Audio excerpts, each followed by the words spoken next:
अर्जुन उवाच जयासि चेत कर्मणस्ते मता बुद्धिर्जनार्दन तत्किम कर्मणि घोरे माम नियोजयसि केशव। अर्जुन कहते हैं, हे जनार्दन, अगर आपके अनुसार ज्ञान कर्म से श्रेष्ठ है तो फिर आप मुझे इस कठिन कर्म यानी युद्ध के लिए क्यों कह रहे हैं? मेरी बुद्धि इस बात पर स्पष्ट निर्णय नहीं ले पा रही है। कृपया इस विषय को क्लियरली समझाइए। श्री कृष्ण का आशय यह है कि अर्जुन के मन का कंफ्यूजन पहले दूर हो। व्यामिश्रेणेव वाक्येन बुद्धिं मोहयसीव मे तदेकं वद निश्चित्य येन श्रेयो हम आपनुयाम। अर्जुन कहते हैं, आपके वचनों से मेरी बुद्धि और अधिक उलझ रही है। मुझे ऐसा लग रहा है कि बातें मिश्रित हो रही हैं। कृपया एक ही निश्चित मार्ग बताइए जिससे मैं अपना कल्याण प्राप्त कर सकूं। श्री कृष्ण का आशय यह है कि साधक को स्पष्ट मार्गदर्शन मिलना आवश्यक है।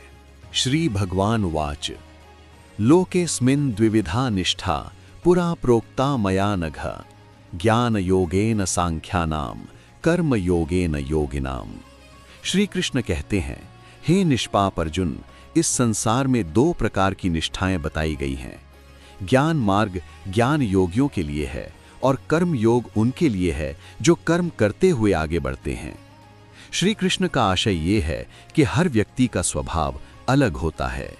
न कर्मणामनारंभान नैष्कर्म्यम पुरुषो अश्नुते न च संन्यसनादेव सिद्धिं समधिगच्छति। सिर्फ कर्म न करने से व्यक्ति कर्म बंधन से मुक्त नहीं होता और केवल बाहरी संन्यास लेने से भी सिद्धि नहीं मिलती। कर्म से भागना मुक्ति का उपाय नहीं है। कर्म को सही दृष्टि से समझना जरूरी है। श्री कृष्ण का आशय यह है कि जीवन में कर्म का त्याग संभव नहीं है। न हि कश्चित् क्षणमपि जातु तिष्ठत्य कर्मकृत् कार्यते ह्यवशः कर्म सर्वः प्रकृतिजैर्गुणैः। कोई भी व्यक्ति एक क्षण के लिए भी बिना कर्म किए नहीं रह सकता। हर इंसान प्रकृति के गुणों से प्रेरित होकर कर्म करता है। ये कर्म अपने आप होता रहता है, इसलिए कर्म का पूर्ण त्याग मुमकिन नहीं है। श्री कृष्ण का आशय यह है कि कर्म करते हुए सही भाव रखना चाहिए।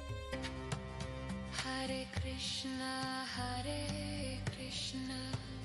कृष्णा कृष्णा हरे